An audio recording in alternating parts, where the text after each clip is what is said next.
Okay, Liz, what do you think the twist is? Because I think Matt is a box. Sorry, did you say box? Like a cardboard box? Yes, he's actually just a cardboard box. That's the twist. A very nice box. Box. Very nice box. Still a box. You're not selling me on this book. That would be a shocker. Welcome to Keep It Fictional, a weekly podcast for book lovers by book lovers. Build your to-be-read list with Sadie, Liz, Virginia, Fiona, and Corene from the Port Moody Public Library. Warning, this podcast contains strong opinions and may cause an increase in your library holds list.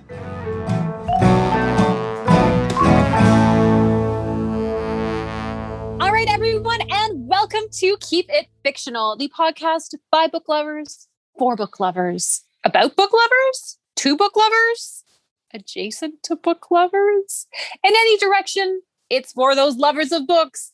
We are here from the Port Moody Public Library. I am Corene. We've got Virginia. Hello. And Fiona, who's waving. And Liz. Hello. And Sadie. Hello. We are here for the second part 2, the sequel, the revenge, the electric boogaloo of our summer preview picks. I think that's what, I can't remember what we are calling it, but I'm doing an alliteration today. So it is our top 5 picks for the coming months. So those beautiful summer months where all those like summer beachy reads come out. We are going to be picking our top 5, the cream of the crop for each of us. All very different crops that they are growing. Some are barley, some are oats, some are wild hops, some are sowing seeds of revenge. So all of our readers are growing their own, I'm losing the metaphor real fast, growing their own garden of reeds, which they will tend over the summer months, making them into a beautiful harvest of words. Yep, that's what we're doing here.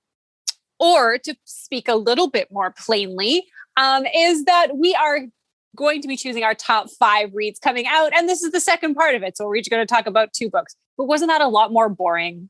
Wasn't it funner with the metaphors? You know it was. You know it was. All right. So we are each going to talk about our last 2 picks. Our first round, very interesting, some very like on-brand stuff for people, some off-brand stuff for people, some no logo stuff.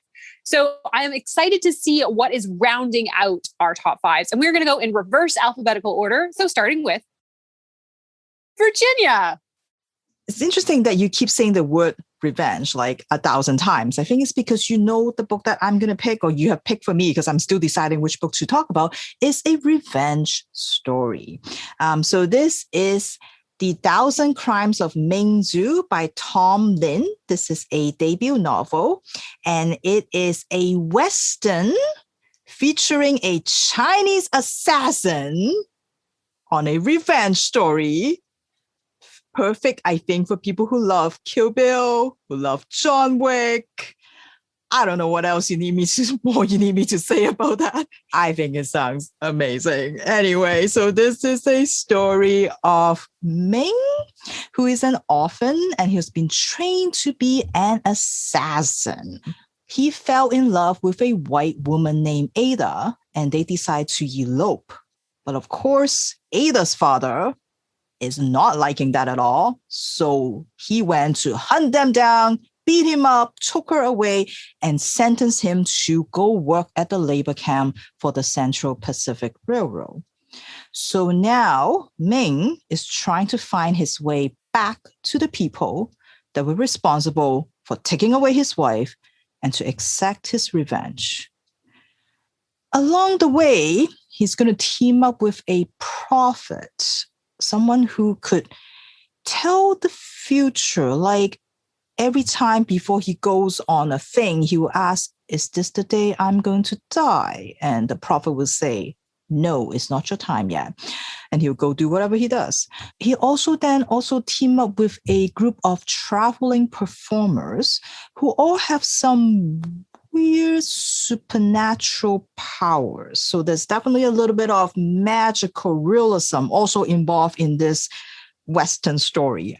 So it's weird because what attracted me to it was definitely the action Western Chinese assassin plot, but after sort of reading a bit of it, it's also very literary, and it really does, like, the writing was quite beautiful, and it does really take you to that Old West. It really makes you feel the heat and feel the gusts of wind and sand in your eyes, kind of Old West feelings. And it is a redemption story for a person of color in the dangers of this America. And so it's a little bit of historical, a little bit of magical realism, literary, Western, everything. I think is going to make a really interesting read. So I'm really looking forward to this.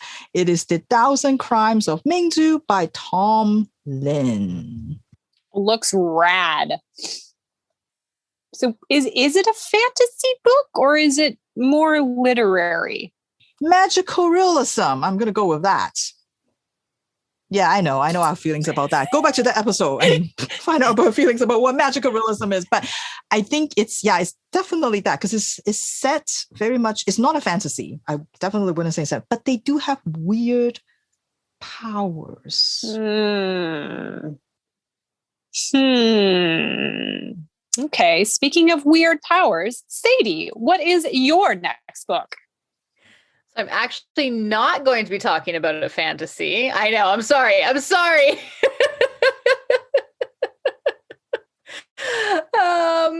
So no weird powers in this one. So this is a historical mystery, and it's the first book of a mystery series called the Harlem Renaissance Mysteries, and it takes place in the 1920s, which is one of my favorite historical time periods. And I don't actually tend to read a lot about that time period. When I was growing up and in high school, I absolutely loved the 20s. I thought everything about the 20s was glamorous and beautiful and wonderful. And so I engaged with it a lot then, but I haven't as much as an adult. So when I saw this book, I decided that maybe it is time to once again visit the 1920s. And so this book is called Dead, Dead Girls by Nekesa Afia. And it follows the story of Louise. And Louise lives in Harlem in 1926. And Louise went through quite a difficult ordeal when she was a teenager. They don't explain too much about what happened, but she was kidnapped. You don't really know too much about it, but she is doing everything that she can at this point in her life to leave it behind and just go about her normal life. And to do that, she works at a cafe during the day. She spends her nights at Manhattan's hottest speakeasy, and she has a pretty good life, she would say for herself, even though her friends sometimes think that she's just trying to run away from her past. Maybe she is. But then somebody turns up dead in front of the cafe that Louise works at. And not just anybody, but a young Black girl turns up dead. Now, Louise does her very, very best to kind of ignore what's happened, move on with her life, but she finds that she's not able to. And as the weeks go on, and as more young Black girls turn up dead, Louise starts to realize that there might be more going on, and it might, in fact, force her to confront something that happened in her past. So Louise is sort of drawn into these mysteries after an altercation with a police officer, and she is arrested and given the opportunity to either be made an example of by a judge or to help them solve the case of what is happening to these young women. So Louise doesn't really see that she has much of a choice. So she soon finds herself in the midst of this murder investigation, trying to figure out exactly what is happening before more young Black women are killed. She is dealing with the prejudices of the time and of the city that she is living in, and just kind of trying to figure out how exactly this is actually connected to her past. So I tend to be veering more towards mysteries these days, I find. So I'm excited to see kind of this different take on the glamorous 1920s in a mysterious atmosphere. So that is Dead, Dead Girls by Nekesa Afia. That looks great, Sadie. Really, really good. Well, Let me just remember my alphabet. Next up is Liz. Liz, will you be bringing the supernatural to this picnic? No, not this time. Oh. Sorry to disappoint. But it does seem like a bit of a strange book, I guess, or a strange story anyways contained in this book. And this one is called The Very Nice Box. It's by Eve Gleichman and Laura Blackett. Now, this has been hailed as a book for fans of Eleanor Oliphant is Completely Fine, as well as Severance by Ling Ma. Yeah, not sure how that's going to pan out, but it's kind of intriguing to hear that mashup. Now, this story concerns Ava, and she works for Stada. And that's Stada in all capital letters, kind of like another big box retailer you may be familiar with. And it is a hip furniture company, but this one is based out of New York.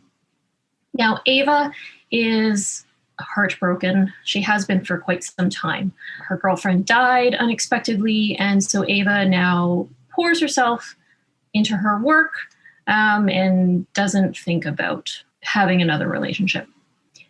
However, one day, her boss, Matt, offers her a ride home from work, and that leads to an unexpected romantic relationship.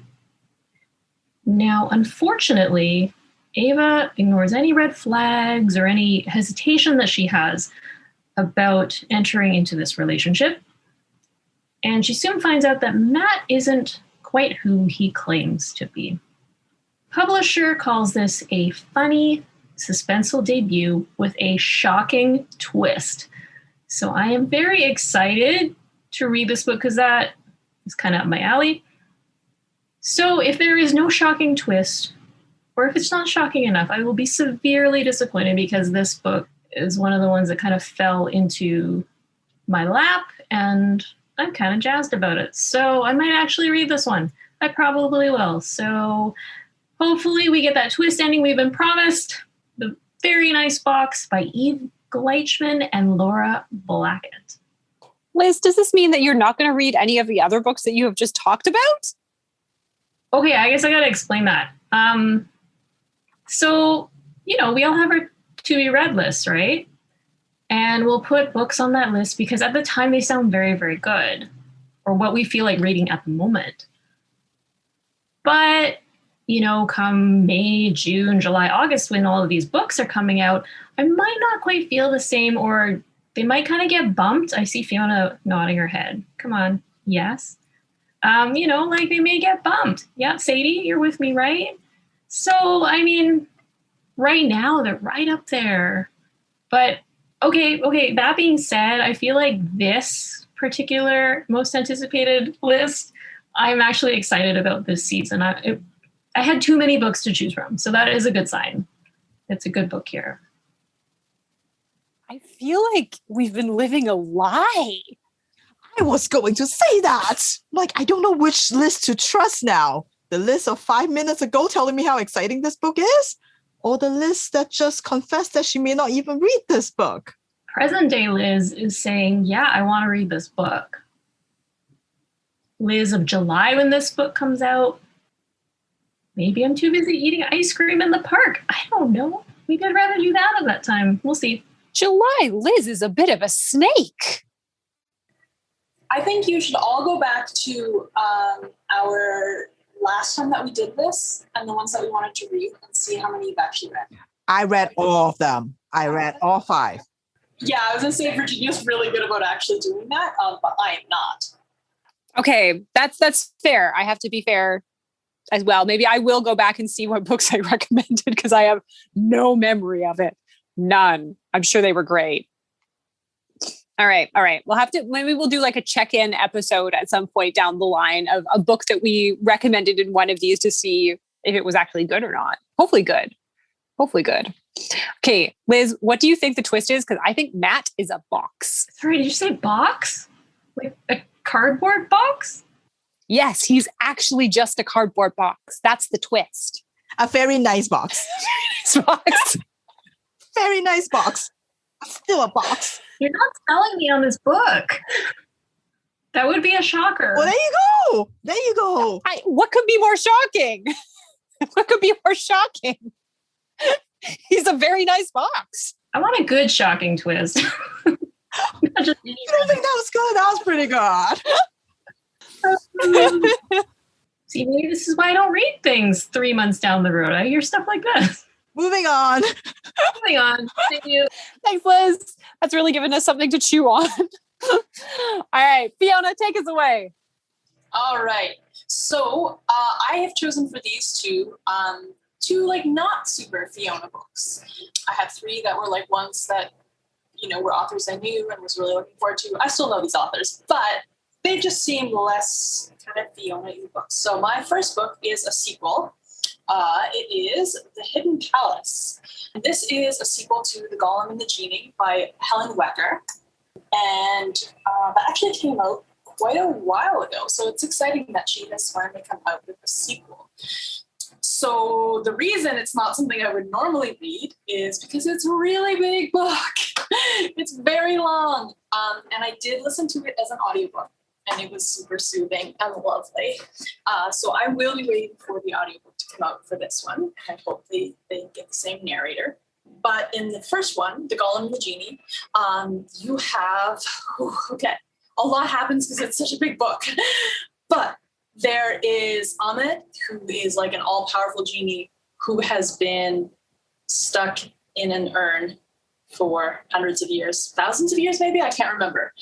And he has to pretend to be human and gets apprenticed to a welder, like a metal worker, which is convenient because genies are made of fire and he can create fire. So that helps a lot with the metalworking. Then there is Hava, who is a golem who was created for the purpose of being someone's wife. Now, within the first chapter, her husband perishes. So she has to figure out what her purpose is when he is gone and she's been built entirely to be his wife. So it sounds like it was a great book. I wasn't crazy about the ending, which is kind of why I'm excited that there's a sequel. So it's like, it doesn't have to end there. And it sounds like in this one, they will be introducing both a new golem and a new genie. So that's kind of an interesting take on definitely, it's still going to be the golem and the genie. I think Hava and Ahmed are still going to be the main characters, but we will get these secondary genie and golem characters. Part of what I really loved about the first one was you had these mythical creatures pretending to be human, but it was very realistic. They had to deal with what happens when you don't sleep as a golem. What do you do for 8 hours while you're trying to trick people that you are sleeping? And I just really appreciated that sort of they call it a historical fantasy, I think. Yeah. And so just having that just sort of approach, because I'm not crazy about it when they just gloss over, how this is working in the real world. So it did give it that weight of feeling yes, it was set in maybe the 20s or something. And so this one is going to be a little bit later, and it's going to be World War II. So definitely looking forward to it. Looking forward to that audiobook version, especially. I think I'll probably wait till the fall or winter to read it because it was a very comforting book. So I have a question for you, Fiona. So you say I know you said you have a thing about long books, but isn't the audiobook even longer? Yeah, but it's a different, it's not focused, or it is focused, but it's not the only thing you can do. So it's stretched out, but you can drive or craft at the same time. Whereas when you're reading, and I'm a really slow reader, it's just entirely the only thing you can do at that time. See, I admire people who could do that, because if I'm listening to audiobook, I can't do anything else. Because either I'm listening to it, the story, paying attention to it, or I'm doing something else. I can't do both at the same time. So it's one of my only multitasking skills. All right. Well, I have to start by apologizing to Liz. It turns out Corene is also a snake, because I just went through the spring-winter suggestions and I haven't read a single one of them.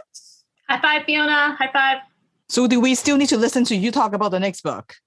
I have every intention. To be fair, some of the books that I was talking about, I have not been able to get because they're still coming into the library. So, but I have to apologize to Liz. I have to apologize. It was too much. It was too much. I was wrong. I feel like I've been lied to the whole time. How does that crow taste, Corene? It's feathery. It's feathery. It's very, very feathery. Little tough, little beaky. But I guess that now becomes my my April-May challenge is to read all 5 of those books. We all have good intentions. We do. I just have to. I know that one of them is waiting for me at the library right now, so that is shooting to the top of my to be read pile now. Right. So now I will perpetuate my own lies and talk about the book that I have chosen. Speaking of which, the book that I'm going to talk about is The Chosen and the Beautiful by Nghi Vo. And I will admit, so I read Great Gatsby when I was in high school, and I thought it was the greatest book ever written. The metaphors, the symbolism, the critique of the jazz age. It all came together. As an adult, I still think it's good. Yeah, get your hands out of your head, Virginia. It's still a good book. It's a good book. And so I was very excited when its copyright ran out. So now a bunch of amazing, creative, fantastic people get to take this story or this idea or this sandbox and start playing with it. I love it when that happens. And so this is taking the story of Great Gatsby, but reimagining it from the point of view of Jordan Baker. And if you remember Jordan Baker has like the best golf swing, is like the coolest person at the party. She is just like everything that a jazz age woman should be. But in this story, Nghi Vo takes that character and makes them a queer Vietnamese adoptee who also has magic. So it's really kind of like taking the story that you thought you know and just kind of twisting it around. It's kind of described as like a magical coming of age story. So I'm pretty excited for this. I always liked Jordan Baker and Great Gatsby, so I'm excited to kind of see this story explored. I'm excited to see a kind of reimagining of the character navigating this space of like money and education and race in the 1920s, as well as being a transracial adoptee. So I think it should be absolutely fantastic. I think this is the first debut. They have written novellas before, which some of them are behind me, but it's first full-length book. So again, as someone who always wants novellas to be a little bit longer, this is just like everything. Yes, so Chosen and the Beautiful should be out, should be amazing, and I will definitely read it. Definitely.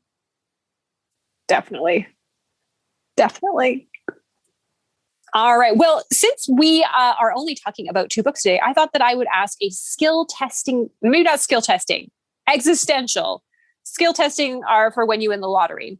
I want to know what for our readers today makes a good summer read. The temperatures are starting to lift. The sun is shining out.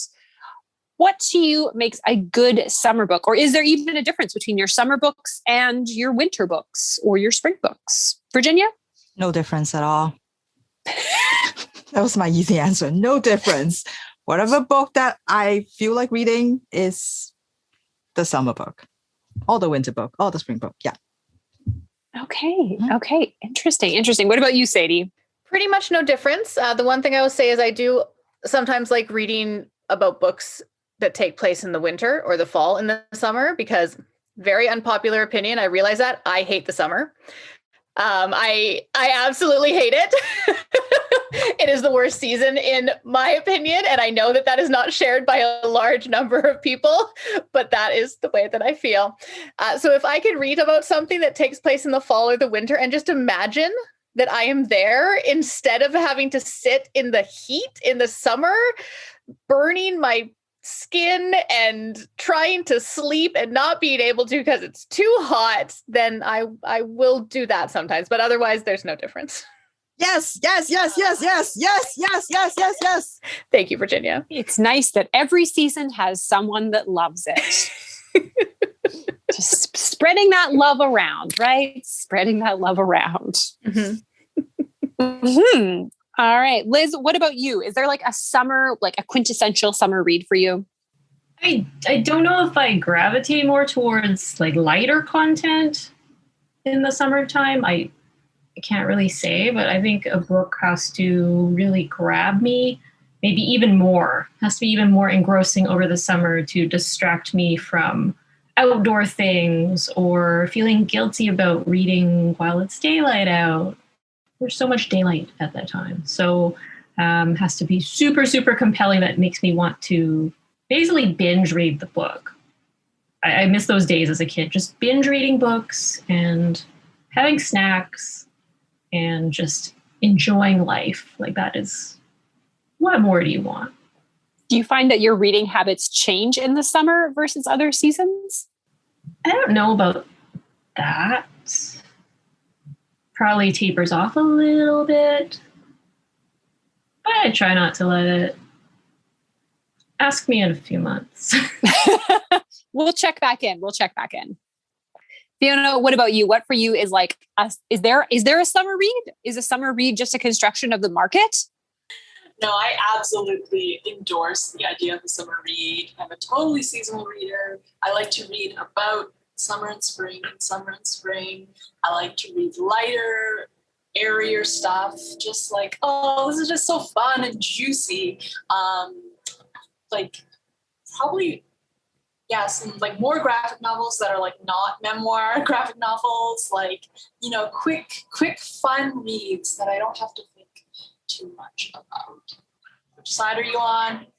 I tend to read the darkest stuff in the summer. So like the truest of the true crime, the saddest of the stories, all the tearjerkers. I tend to do it in the summer because then you can like go outside and, sorry, Sadie and Virginia, you can feel happy again when you walk outside, that like the sun is shining and life begins anew, even though bad things have happened.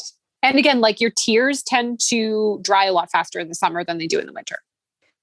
Or they just blend so much with the sweat because it's so hot that you can't tell if you're crying or just sweating so much. You make a compelling point, Sadie. Right? Either way, it's a good thing, I figure, for you and wanting the tears to... Let the tears flow. Let them flow. Mm-hmm. Yeah. Mm-hmm. Yeah. Whereas winter, it's too dark. It's too sad already that if I read sad books, I wouldn't be able to do anything. All right. We're going back to Virginia then. Virginia, take us away on your last pick for a summer read. All right. So just before I do that, because I haven't forgotten you talk about Great Gatsby. And one of the books that I was going to talk about, which I did not because it's hard to pick, was called The Taking of Jake Livingston, a awesome horror teen young adult novel that is great for people who love the movie Get Out. And this is what he said about The Great Gatsby in there. The teacher has assigned Great Gatsby as the reading. And the teacher was just like, oh, so Jake, well, anything you find exciting and meaningful about the pages? And he's like, her tone is condescending, like she already knows I didn't read it, which, yes, I didn't. And not because I can't read like she thinks, it's because The Great Gatsby is a snooze fest. And if I'm going to read words, I'd rather read them by Octavia Butler, Tananarive Due, or Stephen Grapham Jones instead of a guy who wrote a story about the tragedy of being rich. So there. Anyway, so as a result, well, since it's actually, I didn't realize it was perfectly timed. So I am going to talk about a book that Jake Livingston in this book mentioned that I should read instead, which is My Heart is a Chainsaw by Stephen Grapham Jones. And I'm sorry about this weird chainsaw sound that is coming from my outside, if you can actually hear it. I don't know what's happening, but very timely. So Stephen Grapham Jones is a rising star, master of horror novels, and everybody is starting to realize how amazing he is, especially because of his last book, The Only Good Indians, has won so many awards, critically acclaimed, and I feel so bad and not worthy to be a horror fan because I did not finish that book, and I just, something about it that I just couldn't, and I feel so ashamed. But But I think this one, I think I'm gonna like this one. We'll see. This is an ode to slasher movies. And I'm sorry to one of my book friends here. I know this is one of their least favorite genre of movies, but this is an ode to slasher movies. It is perfect for people who love this subgenre, which I cannot claim I am one of those people because I don't watch a lot of movies. But if you are, then this would be perfect for you because I think you're going to get all the references and you're going to be so into the story. But I don't know if you need to, because our main character, Jay Daniels, is basically a walking encyclopedia of all things slasher. She knows everything about it. And her life is pretty hard. Her parents are not very nice. The people at her school don't really want to associate with her. And so she turns to horror movies, especially the slasher movies, for comfort. Like this is where she lives her life. So when she started to notice that weird things are happening in her town, and she's like, you know what? This sounds like the beginning of a slasher movie. Her town is this tiny little small town that has started to become gentrified. And she see that there's a lot of tension between the people that live there and also these new arrivals, especially these celebrities that are coming to her town for some reason, on vacation, I don't know. But weird things is starting to happen. People starting to go missing, especially the tourists. And she can just see this is the beginning of that cycle. And she knows the worst has yet to come. And so she's trying to warn people that there's something wrong. But of course, no one would believe her. So she is going to have to find a way to prevent this slasher movie style slaughter from happening. I don't know any more about the book, but I love horror. So I'm really excited that this is another Stephen Grapham Jones book. I love his other books, just not the last one. So hopefully this will be amazing. He's a member of the Blackett tribe. A lot of his books does touch upon like how we treat the indigenous people. So it adds to that sort of story. So I am very excited about it. Coming out in August, I think. My Heart is a Chainsaw by Stephen Grapham Jones. Read this instead of Great Gatsby. You can read both, Virginia. You can read both. The Great Gatsby is essentially a crime novel if you look at it through the right lens. It's a crime novel with symbolism. Whatever. Fine. All right. Get back to a good place. Get back. Okay. And Sadie, what book do you have next? All right. I struggled to pick my last book. I was torn between two books, kind of because of their locations, which I don't often pick books solely based on locations. I will sometimes do that. But one of the books takes place in Edinburgh and one of the books takes place in Prague. And I have been to Edinburgh and absolutely love it. And I have always wanted to go to Prague and really love reading about the history of Prague and kind of seeing modern day Prague or historical Prague. But I think that I'm going with my Edinburgh pick. And this is, again, the first book of a new series. I am very curious to get one of my other book friends' opinions on it, because I think that they might either be reading it or really want to read it as well. So this is called The Library of the Dead by T.L. Huchu. And it takes place in Edinburgh, which I absolutely love the city, as I said. So reading anything that takes place there is a big bonus for me. And surprise, surprise, it follows a story about ghosts, which again is kind of out of character for me, but apparently is the direction that I am taking for this summer's reads. Maybe because they're cold, maybe that's what I'm going with. They're usually cold. Maybe it will cool me down as I'm sitting in the hot summer weather as I read about ghosts. So this story, from what I can tell, tells the story of Ropa. And Ropa has dropped out of school to become what is called a ghost talker. And this means that she is able to speak to the dead, and she can carry messages between the dead and the living. This is how she has earned her living, kind of similar to Bad Witch Burning, it sounds, kind of a similar, I see Fiona laughing, a similar business that she has developed. This might be the way to go. This might be the one to monetize. And it kind of seems harmless enough for her, but then she starts hearing kind of whispers amongst the dead about somebody who is bewitching children and just kind of leaving them after the bewitching is done to be completely empty. So they're just kind of husks of a person. There's no joy, there's no life, there's nothing really left in them after the bewitching. Now, since it is kind of happening in Ropa's area, she feels like she has to kind of investigate. So she starts on the investigation. I don't know too much else about it, but I'm excited to kind of read something set in Edinburgh, something that seems a little bit paranormal, has a bit of a mystery element to it as well. It kind of reminded me a little bit of the Victoria Schwab City of Ghosts Junior series, which I really, really enjoyed as well. So that one I'm really, really excited about. That is The Library of the Dead by T.L. Huchu. That is so funny you picked that, because as I was reading that book, I was like, that's a Sadie book. Oh, really? It has ghosts. I was like, it has ghosts, but it is Sadie because it's a little bit fantasy, a little bit magic. It's got like the historical part in it. I'm just like, that is so Sadie. But I'm like, but it has ghosts. Maybe she wouldn't like it because it's ghosts. But Fiona, they definitely monetize that. She's not going to, like, she doesn't pass messages from the living and the dead unless they pay. So yeah. It's the way to do business. It's the way you have to do business. Okay. That's good to know, Virginia, because I was reading through it. I'm like, this sounds really interesting, but there's also with things that kind of verge on maybe a bit too spooky for me. So I'm glad I kind of, when you were reading, you got the sense that it would.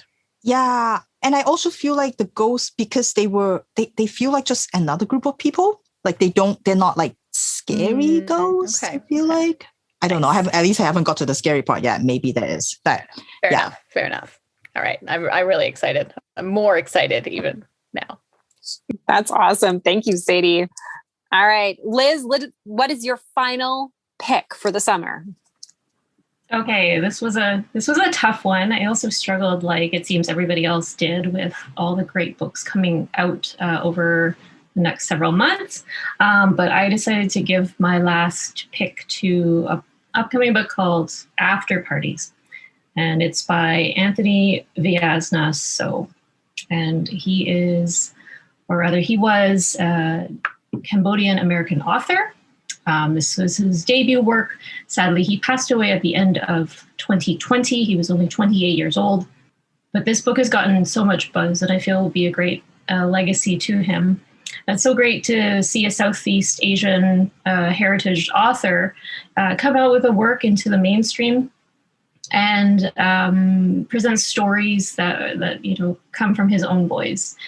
So this collection of stories and Afterparties is about Cambodian American life, and it's been billed as being humorous yet with heart. And a lot of the stories concern children of refugees, which it turns out he was as well. His parents fled the Khmer Rouge genocide in Cambodia, and Anthony So grew up in America. So these stories reflect that. They involve intergenerational trauma that's been passed down through the generations from this tragic genocide. And his stories also concern issues of race, of sexuality, friendship, and family. This book has been on so many most anticipated book lists from a lot of pop culture media outlets, and usually I try not to buy into that kind of buzz, but the praise has been from such a wide variety of media outlets as well as authors. So you've got authors like Britt Bennett, George Saunders, Brian Washington, Roxane Gay, and they've all heaped so much praise on this book. So I am looking forward to this collection of short stories and learning learning more about Cambodian American life through this work of fiction. So again, that's Afterparties by Anthony Veasna So. That looks great, Liz. Definitely feels like, real heartwarming, yet emotionally evocative, yet, potentially funny.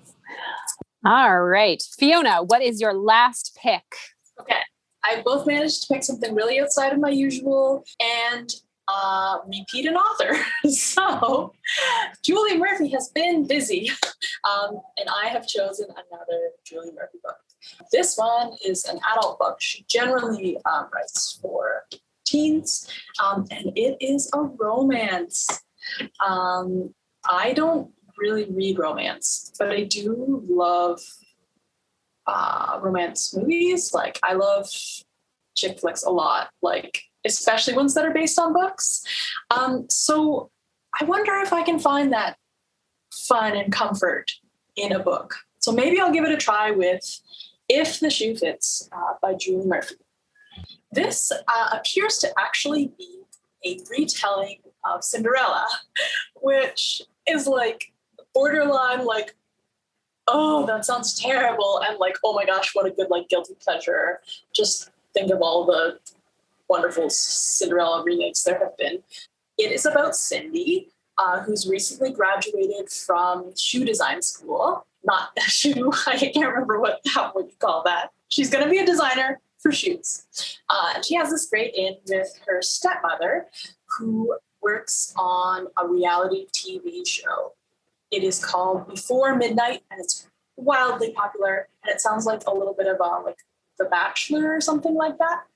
So Cindy actually ends up throwing her name in the hat to be on this show because her shoe designing career does not seem to be picking up post-grad. And she ends up being very popular as a contestant. She sort of becomes a body positive role model. And then, of course, all along there is a romance. She's, of course, going to fall for the guy. I can be a little bit about romance, but I really liked the way that Julie Murphy writes romance in the past.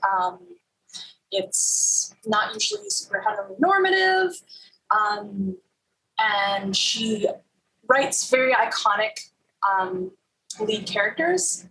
So I tend to like that more when you have a strong character who's like, maybe falling for another really unique character, and it's not so much about the couple as it is about this one person, and then we get to see them have a romance. I think that appeals to me a lot more. So I'm hoping that's what this will be, and will just be a great sort of light, summery read. Lovely, lovely, lovely. I like that you highlighted one author. Yeah. All their awesome works. I will read all of her books. There's very few authors like that, but like I'll just read anything she writes.